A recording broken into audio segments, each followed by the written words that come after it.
So hi everyone. Again, this is Katie Bishop from the American Heart Association, and we are here on the Food Service Guidelines Networking call. As always, I'm joined by Tony Ellis from the Center for Science in the Public Interest and Julie Ralston-Aoki from the Public Health Law Center. And today we're going to be talking about promoting community engagement in procurement campaigns or in food service guidelines campaigns. And just to start out, I wanted to let everyone know that we are going to be recording the webinar today. And also that we will send out the slides after the call. So if you're interested in seeing those, don't worry about it. We will send them out to you. So to go ahead and get started, as most of you know, since most of you are involved in food service guidelines campaigns or procurement campaigns, whatever you're calling them, a lot of them tend to be mainly inside ballgame approaches, where it's just maybe a couple of advocates having conversations with the Department of Health and vendors and elected officials, and really taking more of that subtle approach. And sometimes the subtle approach really is the best approach for that community or for that state. But there are other situations where we really might want to have more of a public campaign where we're really engaging the community more. And some of the reasons for doing that might be to use a procurement campaign as a launching off point to be tackling other obesity prevention policies in the future, to really start shining a light on the chronic disease rates in your community or in your state, or it could be to really start to shine that negative light on the effects of sugar-sweetened beverage consumption. Or it could also be because you need to provide some cover for your city council or your governor or other elected officials so that they can really push these initiatives forward so that they feel like they have the public behind them. Or it might just be needing the public to really push elected officials into doing some of these types of initiatives. So there are a lot of reasons why you might want to have a more public campaign. And today we're going to be talking about what are some of the things that you could potentially do with your food service guidelines campaign. So today we're going to be hearing from Allison Frazier, the Campaign Research and Development Manager from Voices for Healthy Kids. And she's going to be giving us a few different ideas of different grassroots approaches that we could take in these types of campaigns to be engaging the community at the state or local level. And the way we're going to go today is that Allison is going to present, and then we're going to have a short question and answer period with Allison. And then we're going to move into the presentation of our second speaker, who I will introduce after Allison speaks, but just to give you an introduction so you can be excited for when he speaks.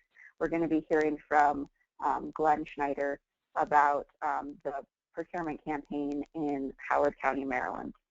So without further ado, I'm going to turn the mic over to Allison Frazier to tell us about some grassroots ideas for food service guidelines campaigns. Thanks so much, Katie, and everyone on the call. I'm excited to join you today. And as Katie said, I do think these campaigns and procurement campaigns can often be inside ballgame, but I think when we leave it just to that level of work, we miss the opportunity to really build a network of people that are interested in not only this policy change, but additional policy changes in the future. Nothing builds a campaign better than a victory. So I think if we don't engage advocates sort of in every chance of victory that we can get, then we miss the opportunity of really building the movement as we look into more and more areas of improving access to healthy food and physical activity. So as Katie said, I'm the Campaign Research and Development Manager with Voices for Healthy Kids. I've been with Voices since mid-May, but I've been with the Heart Association well over 10 years, so I am not new to the arena, but maybe new to many of you. So nice to meet you all. So when we talk about grassroots, and this is if we're talking about any campaign at all, we need to think about who has the power and who does that person listen to. So in this case, whether we're talking about a city manager or a city council or a mayor or the procurement officer, whoever that person is that has the power on a local or a state level, we need to figure out who has the power to influence that person. And those are the people that you really want to engage as grassroots advocates. That's the lens that you want to think about and when you're determining kind of what sort of activities to do. And just to be clear, there can be multiple lenses and multiple ways to engage people since all of us are influenced by multiple different groups and factions of people in our lives and our decisions. So if, for example, if you have a mayor who has strong support from unions, then this might be something you want to, from a health and wellness point of view, get unions engaged on. If you have a city council who president who's really supportive of small businesses, then you may want to look into what kind of small businesses could possibly be supportive of an issue like this and engage them. If it's a leader who really cares about youth, and there's, you want to think about ways that you can engage youth in the movement and how they see the issue. This is a public health issue for us, but it can be it's not for everyone. So, for example, in Massachusetts right now, they're working with engaging some local healthy vending companies in the campaign and figuring out how to engage them, since the mayor really cares about startup businesses and keeping people working in Boston and keeping young people staying in Boston after they graduate from the many colleges in the town. So you need to figure out not just how you see the issues, but how others do, and how you can engage grassroots in that way.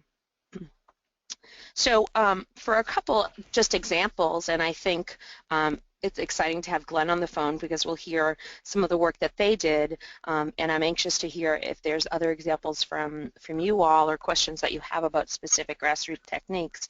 But I think the standard grassroots techniques that people think about are, letters to the editor, postcards, petitions, online actions. All of those are incredibly important and really good things to do, but there are other creative ways that you can engage your communities, and that's particularly important when you're thinking about, again, who has the power to make the changes you want to see and who influences that person.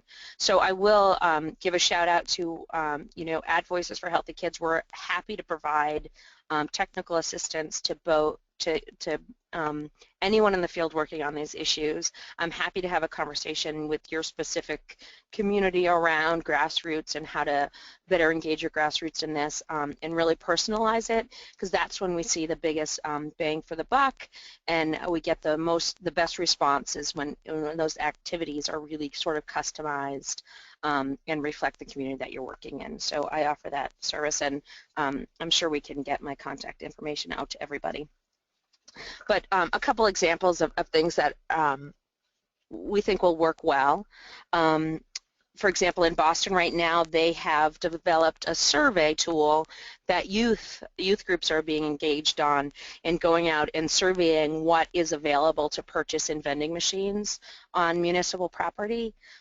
It's a really interesting, great way to get youth involved. And it's a way to get good information. I know a lot of communities struggle with, where are the vending machines, what are really in them, and getting that information can be incredibly helpful. And it's a nice, easy way to engage youth. They're excited about it. From those surveys, they can do survey releases, they can do social media posts, they can do press events that really sort of will engage the community in general. And depending on what leader you're trying to move, youth can often have a very large impact. So that's an example there. Another way to look at it is to maybe, in some areas we have talked about engaging people around this as a marketing issue, that people aren't thinking of when they take their kids to the library and they're being marketed to by the outside of the vending machine.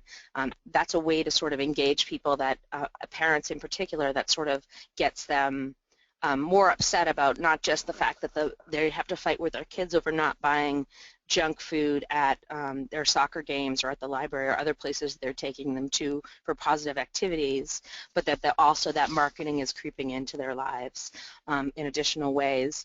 So there's a very cool campaign you could do around in that area where you ask parents or others to take pictures of selfies of themselves with you know, with the unhealthy food options that they're finding in public places, with a hashtag like Restock Our Future or whatever your sort of hashtag is here for your campaign, to make this a viral activity that's going on.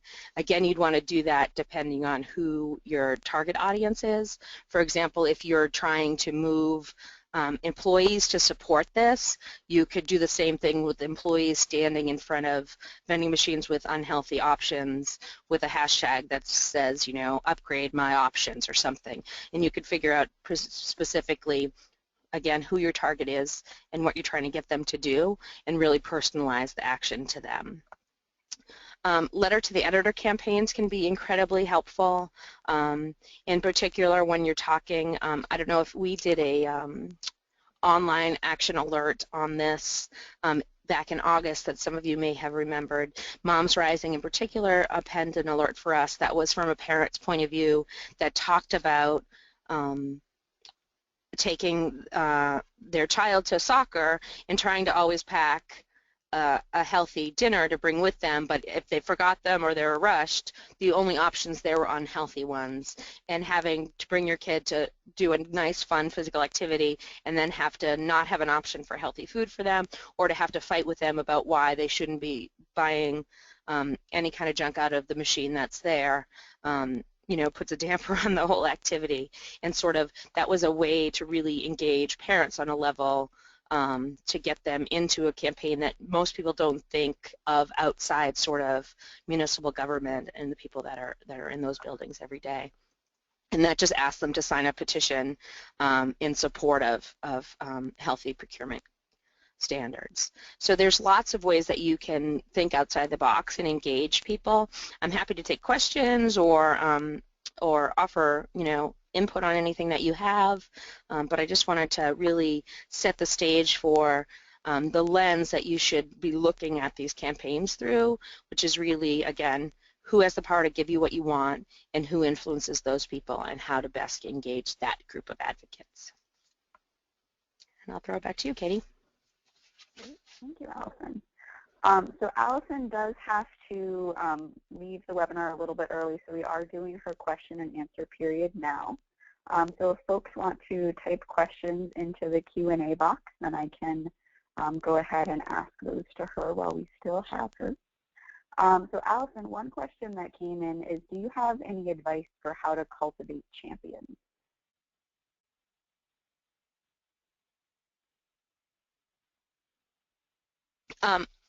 That's a wonderful question. I think I would start by doing, if you have an online system that sends sort of action alerts, you could see who was already engaging on this issue, ask them to take additional actions and see who kind of rises to the surface as someone who's engaged. You can think about, again, it's really a personal, you have to look at that individual campaign and think about who would likely be a champion for you. When I think of procurement campaigns, I think of whoever deals with health and wellness for that community or municipality. I would think of health insurers, people that will benefit if people are healthier, CEOs of hospitals, hospital leaders, other people that just by the nature of who they are should care about the health of large employers in the area. And that's sort of off the top of my head. Great, thank you, Allison. One other question that came in is, are there different strategy recommendations when you're working in rural or urban communities? And if there are differences, do you want to talk about what those might be? I think there are always different strategies independent of what type of community it is, just based on who you are and what your community tends to do. I know in some places petitions do really well. In other places, people don't care about petitions. in some rural communities, you'll know who the leaders are in your who are there, and having them make a call or two is much more effective than having petitions from 500 people. So it's, again, really getting down on the ground and thinking about how your community works, who holds the power in that community, and how to engage them. So I think those strategies and tactics apply whether you're talking about a rural or a urban environment. I would also, as you think about what environments these vending or other food outlets are within municipal buildings or county buildings, or you need to think about who are the people coming in and out of those buildings. In urban environments, there may be more large sort of employment centers with lots of employees coming in and out. In rural communities, there may be more service-based offices where people, community members are coming in and out, and thinking about how to best engage the people that are actually using those spaces, and thinking a little bit outside the box, outside of just employees in government. And then one other question that came in is someone that said that they have an effort going on with some state agencies, and that the leadership has some will to do this, but they're getting a lot of resistance at the employee level. Do you have any suggestions for how to get employees to be more supportive? I often wonder if people assume employers are going to push back, or they are pushing back. In either way, change is often difficult for people. So I would think about maybe surveying employees so you have an accurate feel for how supportive the employees are. There's lots of ways that you can do that, either online or through paper surveys or through check stubs, or lots of different ways that you can survey employees. And if the leadership is relatively supportive, they may also like to have that information. Belle Gerard with Voices for Healthy Kids is our message research and polling expert, and can help us devise some questions if you want to go that route. But I think having an accurate portrayal of where employees stand, not just hearsay of we think employees will fight this, because the vast majority of people want to eat better and would like access, and I think you'll find that if you survey. Of course, there's always going to be people that don't want change and don't want, but they always have the option of going somewhere else to purchase what they want. Thank you, Allison, and I like that idea a lot. I feel like not only could it help to show the employees that might be against an initiative like this that there are a lot of people that are supportive of it, but it could really help with moving vendors along too, and showing them that people want healthier options in their buildings. Great. Wait, one thing I would add to this, sorry, this is Julie, just wanting to chime in on this, because I think that is also really important, the surveying piece, but I also wanted to throw out there that I think it's also important to be really thoughtful and strategic about how you frame your survey questions. Because I think, like, I do a lot of work in the round with hospitals, and I know, like, if you ask the question, do you think we should ban soda, say, you're going to get a lot of people saying no. But if the question is framed as, do you think we should model good, healthy food environment, most people are going to say yes. And so it's really important to think about that. So I don't know, Allison, if you have experience with sort of bad survey design and good survey design, but that's something that I've observed.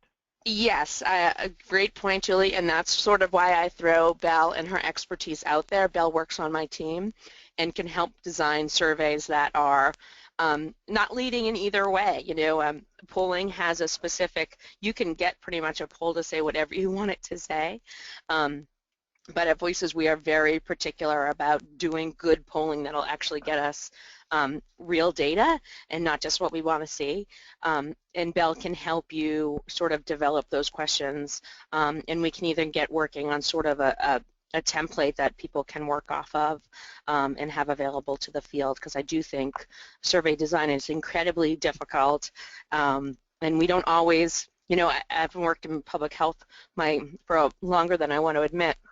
and I've never really had access to really good people unless I pay a lot of money for survey development, and we have that resource now, so I encourage people to tap it.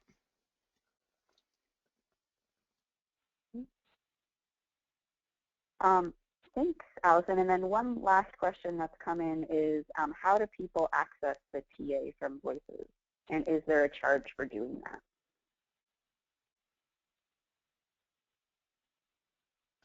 No, there is no charge for doing that. If you're already a grantee, there's the you know the format to follow. But if you are not a grantee, you could reach out either to Katie or myself, and we can put you in touch with the right person that can help you.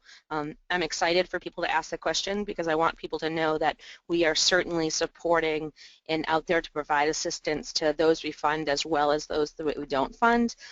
We are really here to support the movement overall, so I would encourage you to reach out and we can, connect you with the specialists on our team to get you what you need. Thank you, Allison. So we will be sure to include Allison's email address in the follow-up materials when we send them out, and we'll also send a link to Voices for Healthy Kids. I know that we've talked about that on this webinar series before, but just in case people are new to the series and you want to know what Voices for Healthy Kids is, we can send you that link so you can check it out. So Allison, did you have any final comments you wanted to make before we turn it over to our next speaker? No, I think I'm good. I'm excited to hear. All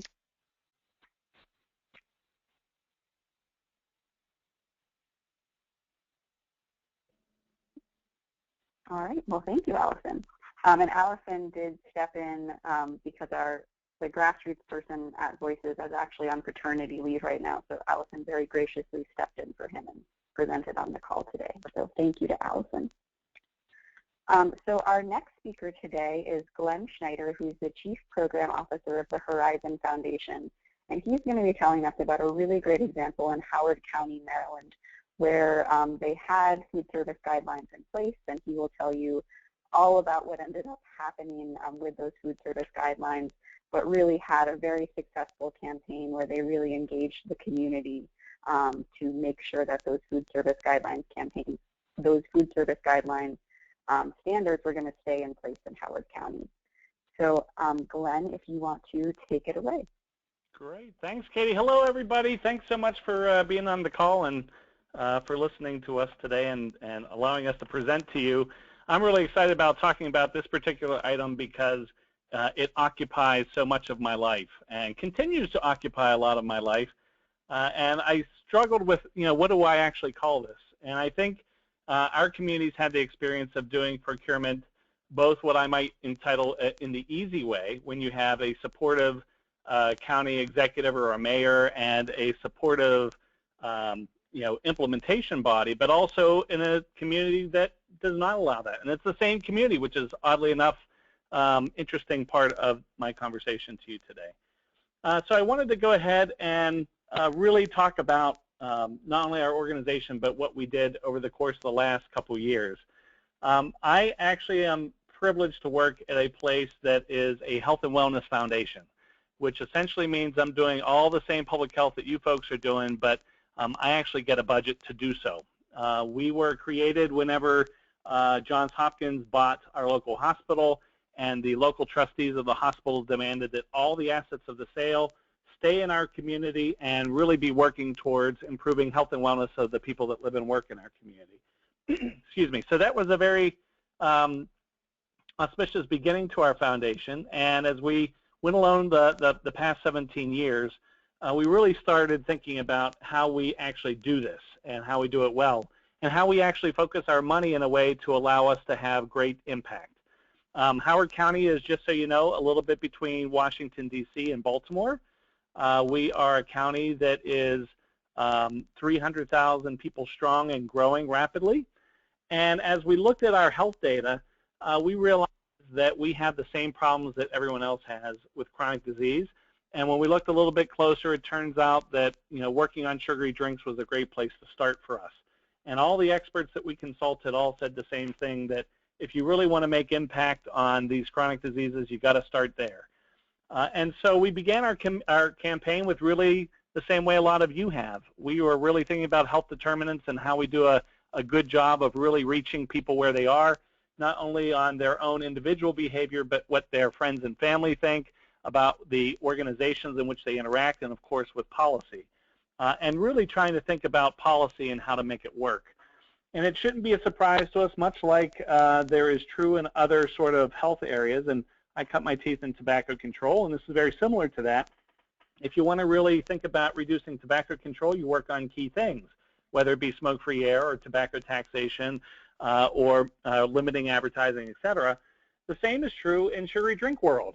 And so when we looked at our community and started thinking about how we look at reducing sugary drink consumption, it was with the sense of looking at the policies and how do we get these policies in place. And for the last number of years, we have been doing that. We launched a public awareness campaign in 2012, December of 2012, and to great fanfare. That was the amount of sugar that a normal middle school would have if every middle schooler had a sugary drink per day. And that's not really sugar, it's sand, but go with me on that. And at the time we did this, we had worked for a little while with our county executive, who was very supportive of this issue, and we asked him to go ahead and announce an executive order to change what was in vending machines and what was being served at county programs. And we thought this was genius. What a great time to introduce this at the same time we were launching everything else. It was going to be nothing but clear sailing from here. And immediately after doing this, people started talking about how this was a ban, that the county banned sugary drinks on county property, that you could not bring them on, even though the actual executive order did not say that. It talked about what the county did. It didn't matter.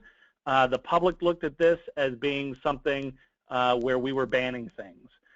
Not all the public, of course. We were able to get the Baltimore Sun and other folks to write about why this was so important and that this is really about creating healthier food and drinks and vending machines. But still, it got off on the wrong foot with people thinking it's all about a ban. And truly, as you can well imagine, this was the sort of general idea, the idea of nanny statism and all the normal things that you might hear when you hear people talking about sugary drinks. Rarely are they thinking about making healthier things more available. The media will flip it to the other side. And once that's out there, it is definitely hard to change the conversation. And in this case, the county executive had done an executive order that was very similar to Boston's, except perhaps a little bit more stringent. And why? Because our community has always looked at itself as a pretty healthy place. And we thought that it would be something that would be worthwhile to be a bit stronger on this. So our vending machines were only going to be carrying drinks that had 5 calories or less in them, and of course healthy foods that met the Institute of Medicine standards that you might find in schools. So going a little bit further on this, of course, we did our best to try to keep up with what some of the public reaction was. That means, people were saying that if I want a Coke, I can't find it in vending machines, and what in the world am I going to do? And this means I'm not going to ever be able to have Doritos ever again. This is terrible. You folks are really all about bans. And that clearly was not the perception that we wanted. We had worked a long time in the county schools to make sure that our wellness policy was up to date and that kids had access to healthier food and drink. We had worked in child care facilities to make sure that child care facilities were doing a better job. At this point, by the way, we had not done any of that. This was our first part out of all this. Sorry, I'm confusing and forgetting when things happen. All those other things happened after this. So this was our first really public entree into this particular debate. Again, had we had a chance to think about it a little bit more, as you'll see, we might have changed our way. Anyhow, let's get back to the story. Implementation was key. So we had gotten out of the gate with mixed reviews. We had certainly some level of support from key organizations. The American Academy of Pediatrics loved the idea. Other groups that we worked with thought it was fantastic. But a lot of the public grumbling from county employees and others were that this was a ban. So we knew this really came down to implementation and that was really important to making sure that this worked. And so the county took a long time in trying to think through how it was going to implement it. It ended up meeting with a lot of industry representatives and so forth to think about how they could make certain tweaks and so forth. But, you know, honestly, it was probably 2 years in the making as they were trying to decide how to implement this properly. And very little things had changed in vending machines. People didn't see a whole lot of change during those 2 years. And we had, as an organization, kept pushing, along with our partners, that the county be implementing this over time, but they were not necessarily moving fast. And then, in 2014, you can well imagine there's nothing like a 4th of July celebration. And we have them here. The county actually throws in money to all of this. And it turns out that a very unhappy county employee in the Rec and Parks Department decided to arbitrarily apply the county standards to vendors that were coming in to do work for the 4th of July. And you can well imagine that when you're thinking of mom and apple pie and the flag and all the rest, that would cause quite a stir, and in our county it sure did. All of a sudden you had the questions again coming up from the original introduction of this as why in the world is Ken Allman, who is our county executive, banning these things, particularly on the 4th of July. What is more American than Coke? If you want to have a Coke on the 4th of July, how terrible is that? We should have all these sort of, well, you can see from the things that are on the slide there, we heard a whole lot of these things. And it just so happens that this was an election year, which complicated things for us because clearly people were trying to make political points. Our county executive at the time was term limited, so he ended up being on a ticket to run for lieutenant governor. So there was a lot of political undertones to all of this. And it shouldn't come to any surprise to us that we had a council person who was in the opposite party than our county executive was, who decided to introduce a bill to legislatively repeal the executive order that the county exec had put in place. And we thought that that was a terrible idea, of course, and we organized our organizations that we'd worked with over time and people and so forth. We ended up having a 3-hour hearing that didn't get over until 1:30 in the morning. And it was a pretty contentious debate, and at the end of the day, you know, we were able to continue this discussion in our community about how this isn't about a ban. Again, we had great support in the media about why this is something that's doable, and as you can see in this one slide here, essentially the newspaper came out and said you can have whatever you want on county property. This has nothing to do with that. It's about whether or not the county is a supplier, and why does the county need to do that, especially when employees are, you know, we're trying to make employees healthier and people that go to all county facilities healthier. In any case, our county council decided to table that debate, again, partially due to the fact that it was election season, and they did not want to have more debate around this. So it kind of, you might think, died down. But what did we hear during this time? We heard some very important things. Number one, we heard confirmation, even from people who are opposed to the executive order, that they said, I do want healthier food and drinks. We should have more healthier food and drinks available to us, and we don't.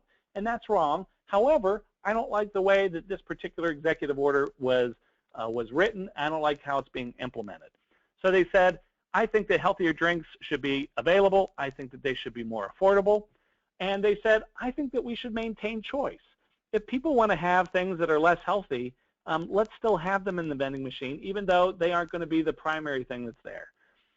Then they said, be flexible on fundraisers, because we heard a lot from, as you can well imagine, every sports league that sees kids on a regular basis here in our particular community came out saying, does this mean we can't fundraise? We can't have our concession stands that might have candy bars and cupcakes and pizza and all the rest?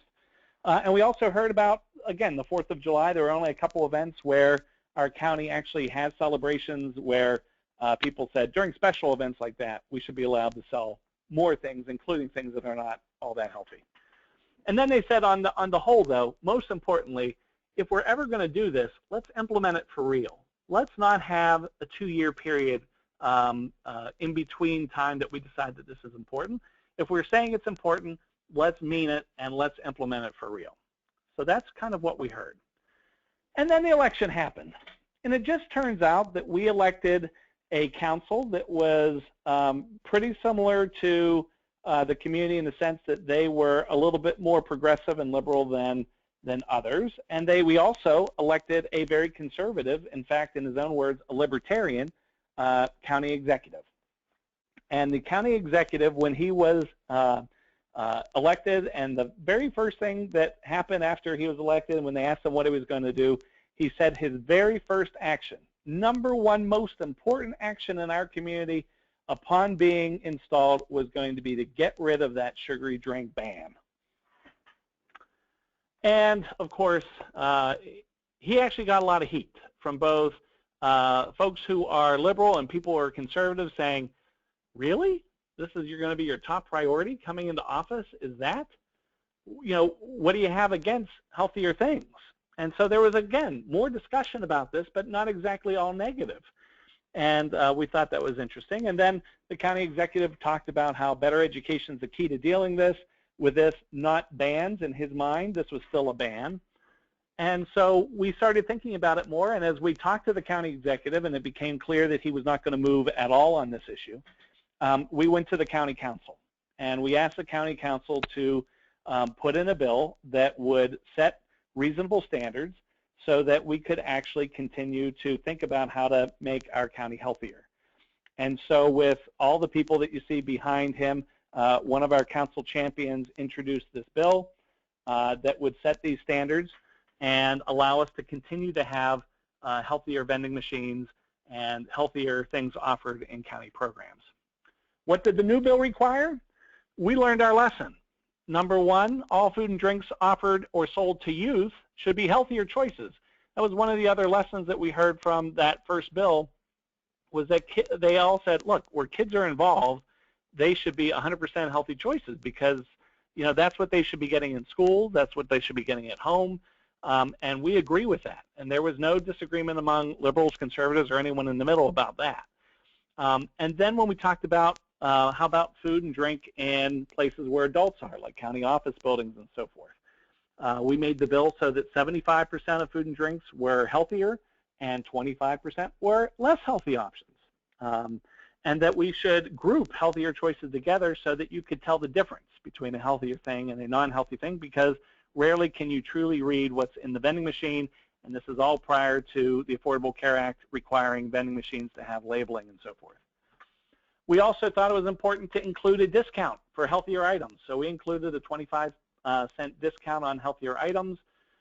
We also exempted special events and fundraising, and we actually put in the bill ways that compliance could be monitored and tracked. And that's what we thought was reasonable given what we had heard during the summer. We employed a new grassroots strategy. It was an all-out blitz, because we knew that the county executive didn't like this sort of area. We knew that we'd have a lot of convincing to do. So we went and we had a grassroots strategy of going to organizations, presenting what was happening, asking for people's support, asking for the group support, and then getting individuals to basically send a message to their lawmaker, which was not exactly a petition and not exactly a full letter, but we gave them an opportunity to write down a sentence or two as to why this was important to them. So it's sort of a hybrid between the two, which we actually like to do here a bit. And we went out to a lot of organizations, and in the end, we had about 39 organizations, county organizations of all kinds, including faith groups and community associations. We had the hospital, we had the YMCA and others, all signing letters in support of this bill. And we had over 1,000 people, which in our county is remarkable, because typically with county council hearings and so forth, you get maybe 5 or 6 people. But on this issue, unless it has to do with zoning, then you get a whole bunch. But on this issue, we had 1,000 people responding to the council about how important this was. And this is a picture of the actual hearing. And this was our second hearing. Remember, we had one in the summer with 200 or so people there. This one was more like 300, 350. And our hearing lasted similarly as long, but again, with a much different tone, which was kind of the neat thing. our framing strategy changed as well. This was about making healthier food and drink more widely available, which everybody supports. This was about, if you want a Coke, you can get a Coke. If you want Doritos, you can get Doritos. They're both there, but healthy things are going to be the things that we emphasize because that's reflecting our community values. And we also said, on the whole, when it comes to kids, we should make sure that kids are getting the same kind of food they're getting in school and hopefully at home. Again, this sort of a change was important because whenever people started talking about this is a ban, we said it is not a ban at all. And we showed them how it was not a ban. We told them exactly what was in the bill. If you want a Coke, you can get the Coke. We also had a new media strategy. So one of the things we learned is in social media during the first time we did this, we got walloped in social media because people were talking about this being a ban, even though it wasn't. And as much as we might put an occasional blurb from somebody on social media, response to a Facebook post or a tweet or whatever, it was not really done purposefully. This time it was purposeful. When it came time for our county champion to put out a sponsored post that he sent out to all Howard County folks, we automatically started getting responses from people. And myself and our director of communications in our organization did what we would call babysitting social media. So when that occurred and someone had something that was inaccurate, we would post to correct the inaccuracy and show why it was inaccurate. And every single time that happened, it might only happen 15 or 20 times, but as people saw that we weren't letting them put out inaccurate things, they all of a sudden either stopped talking about it, or people who mistakenly thought it wasn't the case or was the case learned new things, and they reached out and they said, well, oh, I'm not so unhappy about that. We also did our best to really reach out to the media and make sure that they reframed the issue too. It was no longer acceptable to have them talk about bans because bans weren't true. This was more about what does the county offer to its employees and the public and the children whenever they are on county property. And this was about what responsibility does the county have, A, for offering any food or drink at all, and if they are offering food or drink, what sort of responsibility do they have to offer healthier things? And that was the kind of debate we wanted. We wanted that debate because we thought that we could surely win that debate. Unfortunately, as things happen, the county executive, even though we passed the bill 4-1, our council has 5 members, we passed the bill 4-1, the county executive decided to veto the bill. Vetoes happen in our county probably once every 20 or so years. It's not a very, it doesn't happen a whole lot. So when vetoes happen, they're pretty serious. And usually our media responds by, saying, well, gosh, this must be a big thing. But as you can see, our Baltimore Sun editorial here said, usually you pull out your veto to veto something that is about core beliefs and core responsibilities. But in this case, what in the world is going on? Why would you do this? And I think that the county executive got a lot of grief for vetoing this sort of a bill because, again, it responded to a lot of the things that people cared about. So we responded as well in like ways. We actually asked our organizations that we were really partnering with, the Heart Association, the Cancer Society, and others, to really help the council understand that this was something that they should override. We needed to have a similar vote of 4-1 in order to override the veto. Again, vetoes happen even less frequently than vetoes in our community, so it was an extremely big thing. And not only did we place full-page ads like this, but also another one with other organizations that were a key part of this. So we had doctors, we had faith community organizations, we had the African American Community Roundtable, the YMCA, and others all came together to say, County Council, you're doing the right thing by passing this bill and overriding this veto, so please get that done. And at the same time, again, I realize fully that not every organization could possibly do a lot of the things that we're doing because they don't have the money to, but we actually did a poll of our community, particularly of registered voters, and we were able to show that about 70% of our people in our county believed this bill was a good bill and was something that they could support. And again, we didn't name it. We didn't, we went through and talked about what was in it, and then we said, Is this something that you would support? And both answers confirmed each other that it was. So 70% of people supported this, and at the end of the day, the council overrode the veto. We were quite excited, but then you go, now what? Well, we're back to implementation time. So it turns out, and this is where we are now, status update for you, about 10 days after the veto override, but before the bill went into effect. Our bills go into effect 60 days after either override or the executive signs it. And 10 days after that override happened, the county executive amended the contract of the current provider for vending machines and essentially extended his contract for a year, which is all that he can do. So in the meantime, he also asked the vendor to go ahead and throw the community a bone here and add some healthier options. But on the whole, it seems like we're going to continue this debate a little bit further down the road as we look to fully implementing this bill. And we're excited about implementing the full bill as it is, but it might be that we have another extension of this conversation coming up this coming summer. So where are we now? As I said, our campaign has been working on these sort of issues since December of 2012, and perhaps even a little bit before we publicly launched. We've been able to launch a public awareness campaign. We have certainly added healthier things to county property, or at least set the stage for that.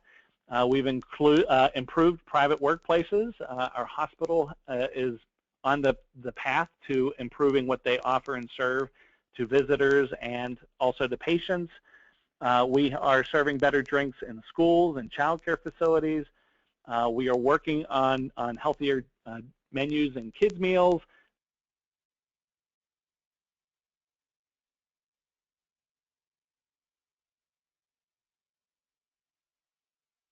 Glenn, are you still there? It sounds like you might have dropped off.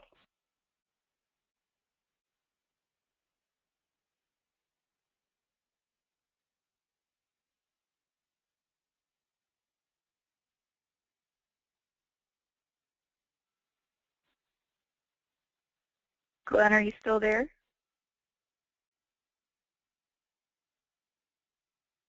Well, this gives everyone some time to start typing some questions into the either into the chat box or into the Q&A section. Hey everybody, sorry hey, about that. Glenn. My phone, whatever went, I lost connection, so I'm back. Great. Well, we I'm were just just about telling, done. Okay, why don't you So go ahead and finish up? let me just say that at this point, we have been measuring sales data in our community for how well we're doing on sugar drink consumption.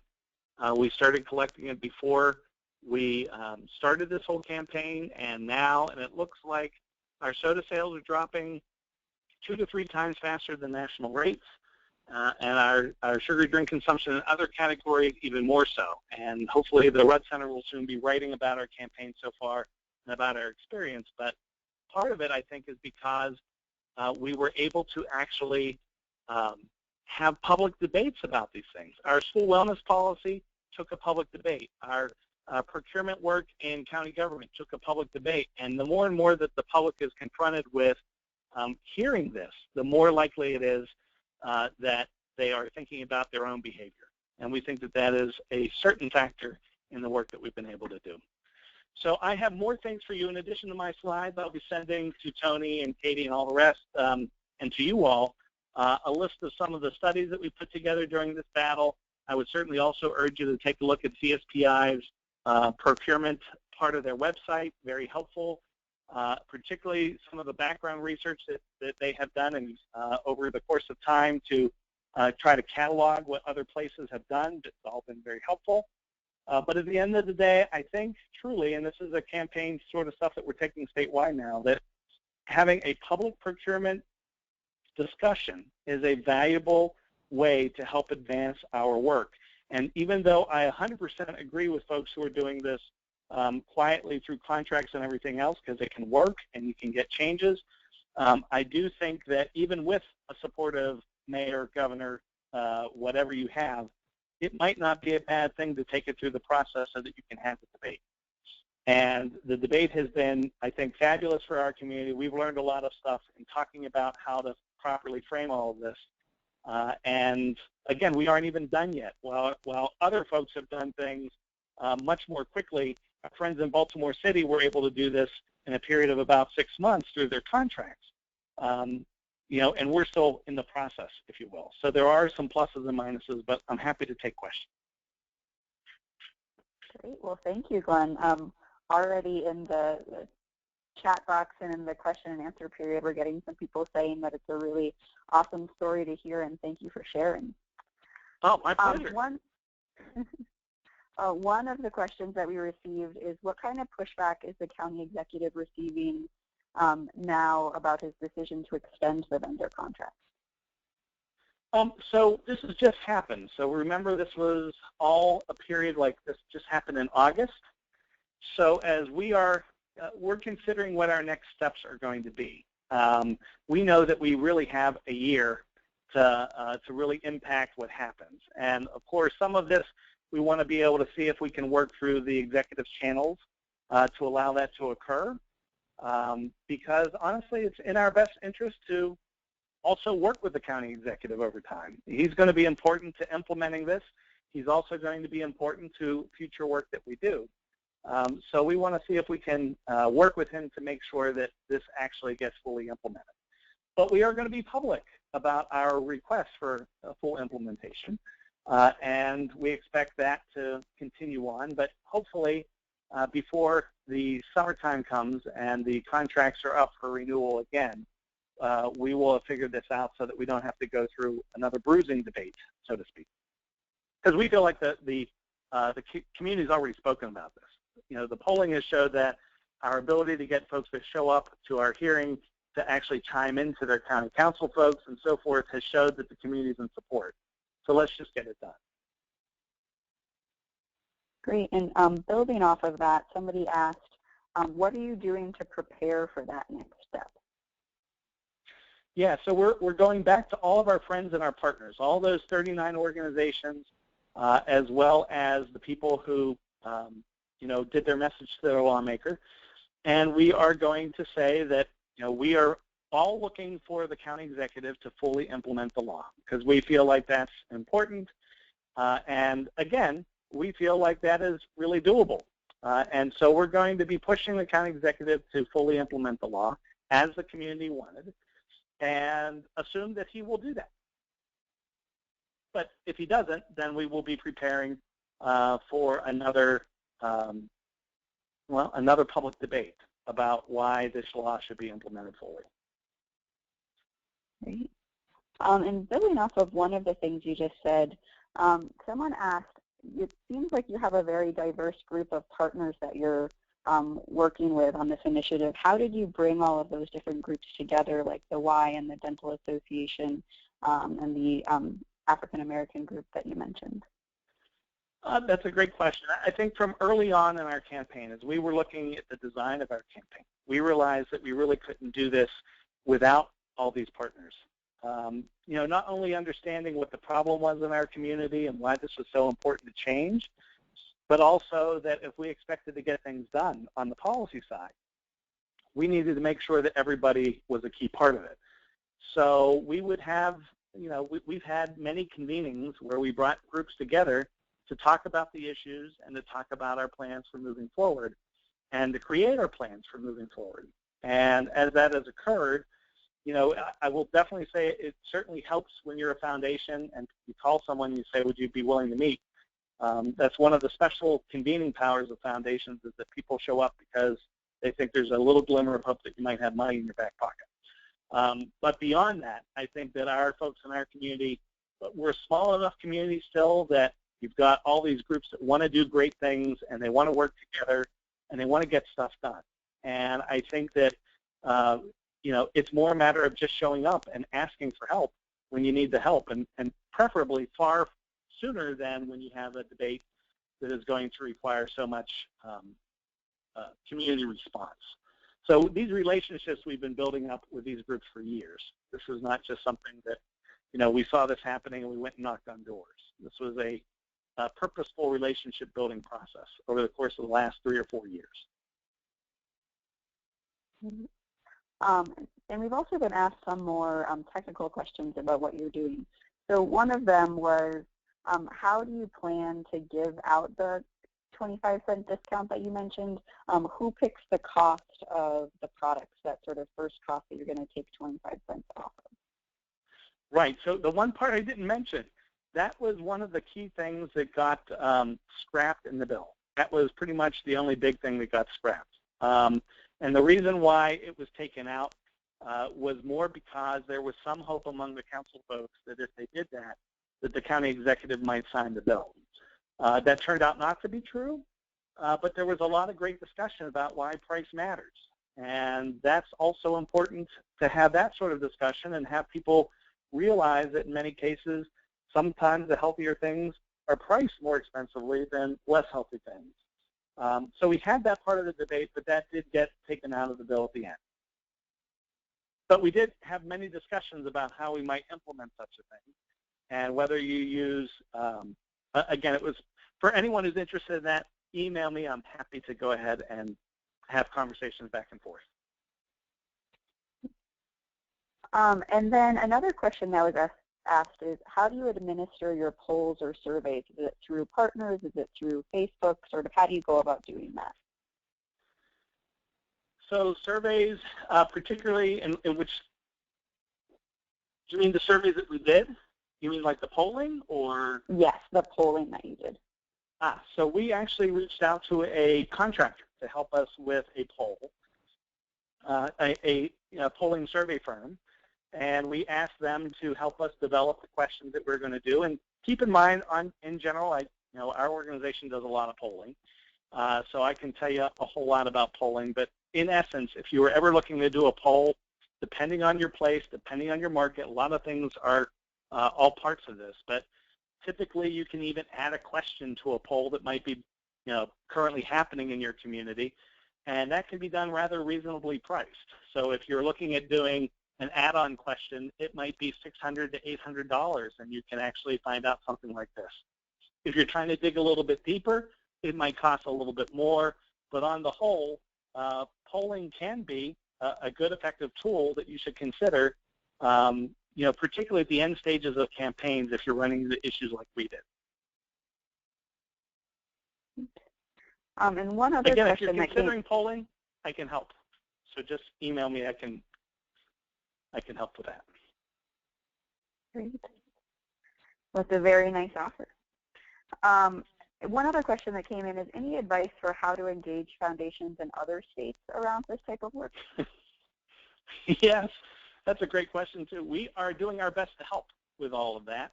As a foundation that really cares about health and wellness stuff, we are members of Grant Makers in Health. We are also members of our local and regional, if you will, trade group of foundations. So I would urge you first, if you have a campaign that's compelling, to first of all approach your association of grant makers, if you will, in your community.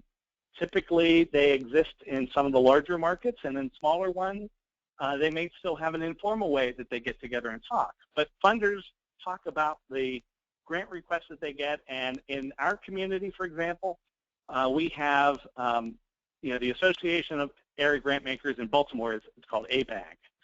And ABAG, we have a health affinity group within it, and we have meetings typically a number of times per quarter, and we bring in different folks to come in and talk about it. So you might be asked, or you might ask to present at one of these affinity groups that might exist in your community, and that way you are able to talk to a number of different funders about this sort of work. But we are trying to also spread the word through our larger grant maker organizations like Grant Makers in Health and others, and we are doing this right alongside with Voices for Healthy Kids and Robert Wood Johnson Foundation and others. Great.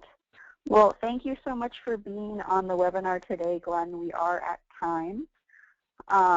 And there were a couple of other questions that were asked in the chat box that we can just send out in our follow-up. So we can send out the nutrition criteria that was used in Howard County and also how large the county is. Sounds good.